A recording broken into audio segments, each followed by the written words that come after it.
नमस्कार। आज हम हिमालय के दिल में बसी एक लैंड पर जर्नी करेंगे। एक ऐसी कंट्री जो अक्सर अपनी मैजेस्टिक पीक्स के लिए हेडलाइंस में आती है, लेकिन जिसकी स्टोरी कहीं ज्यादा प्रोफाउंड और कॉम्प्लेक्स है।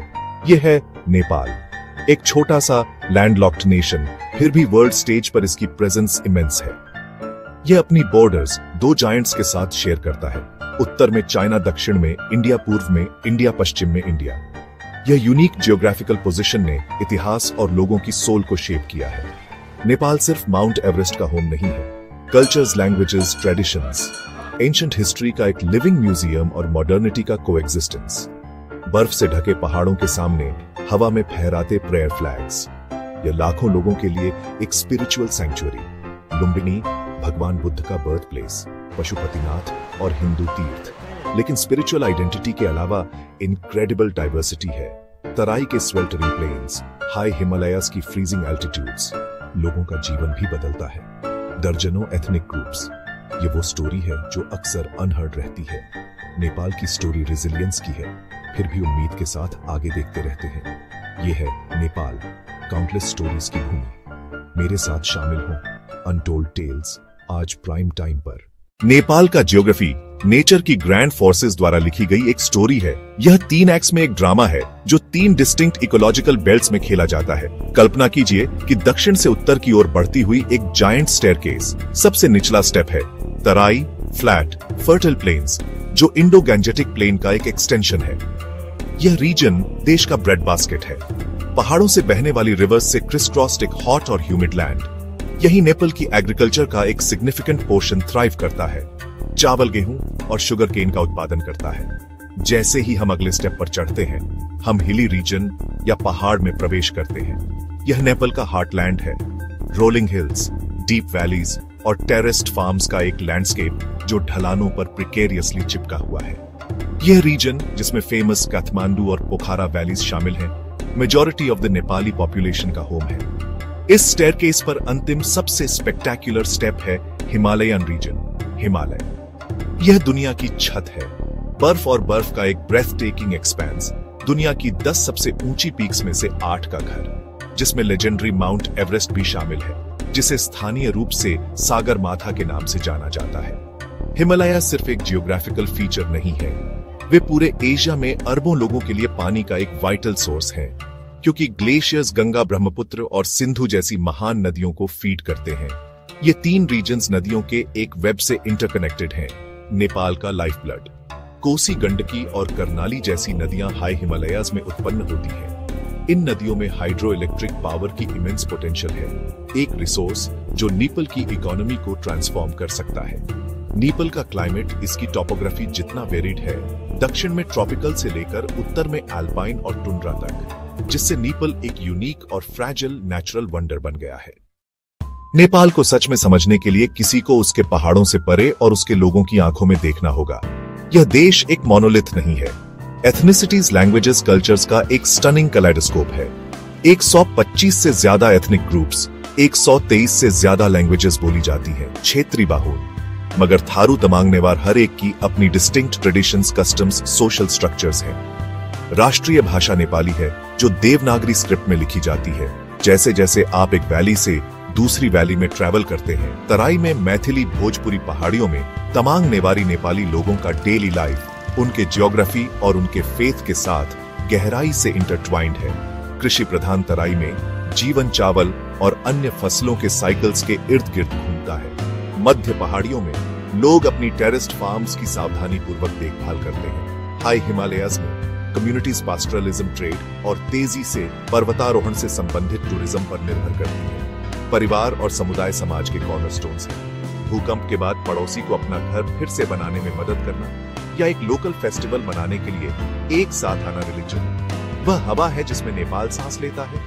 आपको अक्सर हिंदू मंदिर और बौद्ध स्तूप एक साथ खड़े मिलेंगे। फेस्टिवल्स नेपाली कल्चर का लाइफ ब्लड है। कैलेंडर सेलिब्रेशन से भरा हुआ है। दशैन शरद ऋतु में एक 15 दिवसीय फेस्टिवल, इसके बाद तिहार आता है, फिर होली है और बुद्ध जयंती। हर समुदाय के अपने यूनिक फेस्टिवल्स भी होते हैं, जिससे नेपाल परपेचुअल सेलिब्रेशन की भूमि बन जाती है। नेपाल का इतिहास एक ही सीधी रेखा में नहीं लिखा गया है। यह राजवंशों, विजयों और सांस्कृतिक फ्यूजन की एक कॉम्प्लेक्स सागा है जिसकी जड़ें एंटिक्विटी के कोहरे तक फैली हुई हैं। काठमांडू घाटी विशेष रूप से नेपाली सभ्यता का पालना रही है। शुरुआती किंवदंतियां किरात राजवंश की बात करती है। लिच्छवी राजवंश आया, शास्त्रीय नेपाली संस्कृति का स्वर्ण युग। लिच्छवी काल में कला, वास्तुकला और व्यापार विकसित हुए। उत्कृष्ट मंदिर और स्तूप बनाए गए। अद्वितीय नेवारी कला और वास्तुकला की नींव मध्यकाल में मल्ल राजवंश का उदय हुआ। मल्ल कला और संस्कृति के संरक्षक थे। मल्लों ने काठमांडू में, पाटन में, भक्तपुर में प्रतिद्वंद्वी शहर राज्यों के रूप में शासन किया। इस प्रतिद्वंद्विता ने महल, मंदिर और सार्वजनिक चौक बढ़ाए। घाटी के बाहर कई छोटी रियासतें थीं। पाइसे राज्य, चौबी से राज्य, गोरखा की छोटी रियासत का राजा पृथ्वी नारायण शाह। 18वीं सदी मध्य में उन्होंने एक सैन्य अभियान शुरू किया। लंबी लड़ाइयों के बाद काठमांडू घाटी पर विजय मिली। राजधानी काठमांडू बनी। शाह राजवंश स्थापित हुआ। उनकी दो बोल्डर के बीच एक यम की अवधारणा, चीन और भारत के बीच एकीकरण ने आधुनिक नेपाल की सीमाएं तय की।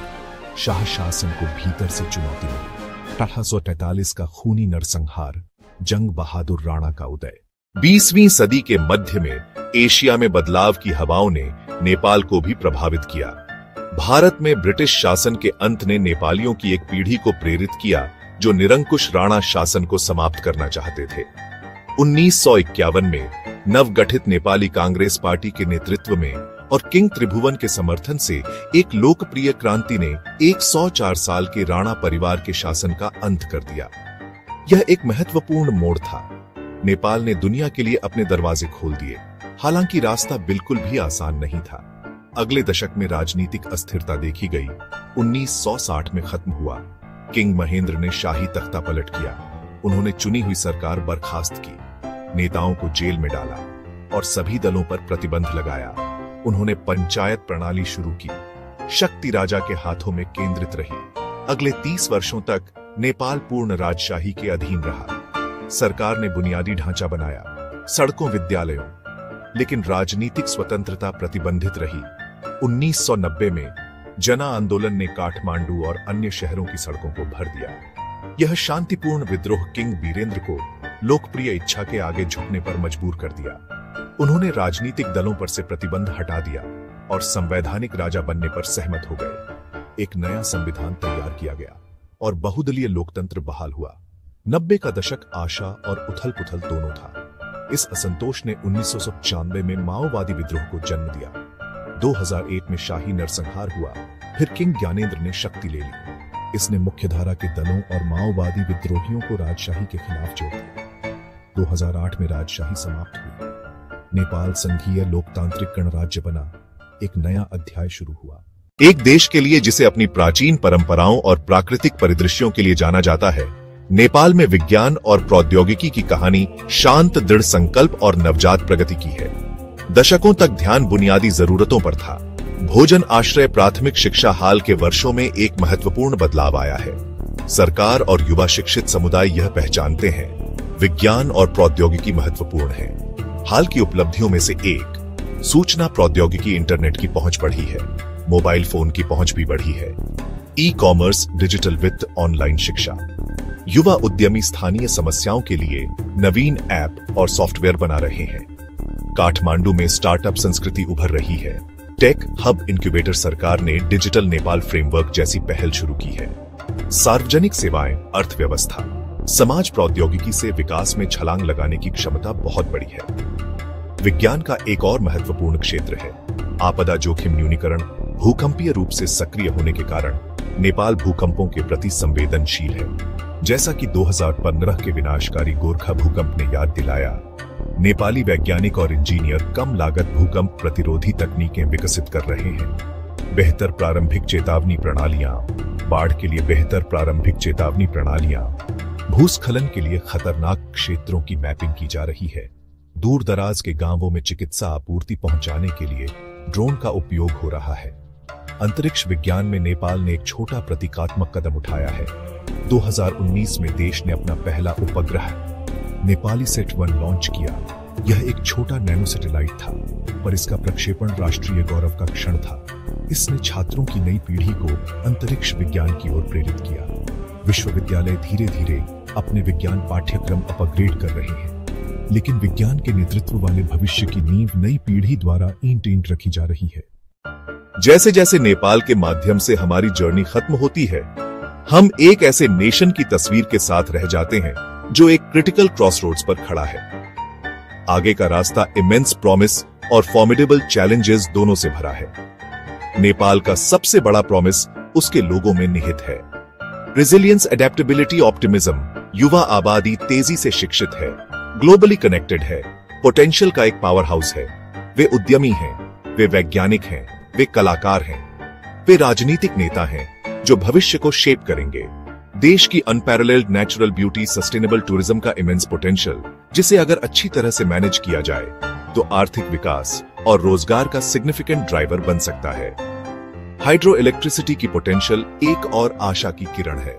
हिमालय से गरजती हुई बर्फ से भरी नदियां इतनी स्वच्छ ऊर्जा उत्पन्न कर सकती हैं कि न केवल नेपाल की अपनी जरूरतें पूरी हों, बल्कि पड़ोसियों को भी एक्सपोर्ट किया जा सके। नई फेडरल डेमोक्रेटिक स्ट्रक्चर अधिक इंक्लूसिव और इक्विटेबल डेवलपमेंट का प्रॉमिस रखती है। शांति प्रक्रिया का सफल समापन और 2015 में एक नए संविधान का प्रोमलगेशन। नेपाल का भविष्य उज्जवल दिखता है अगर इन अवसरों का लाभ उठाया जा सके। हालांकि चुनौतियां भी उतनी ही वास्तविक हैं। पॉलिटिकल इंस्टेबिलिटी एक लगातार खतरा बनी हुई है। भ्रष्टाचार एक गहरी जड़ जमाई हुई समस्या है जो सार्वजनिक विश्वास को कम करती है और स्केर्स रिसोर्सेज को मोड़ देती है। भौगोलिक रूप से देश प्राकृतिक आपदाओं के लगातार खतरे का सामना करता है। एक खतरा जिसे जलवायु परिवर्तन द्वारा बढ़ाया जा रहा है। विदेशों में रोजगार की तलाश में युवा लोगों का बड़ा पलायन है। ब्रेन ड्रेन और लेबर ड्रेन। अंततः नेपाल की कहानी संतुलन की कहानी है। धन्यवाद।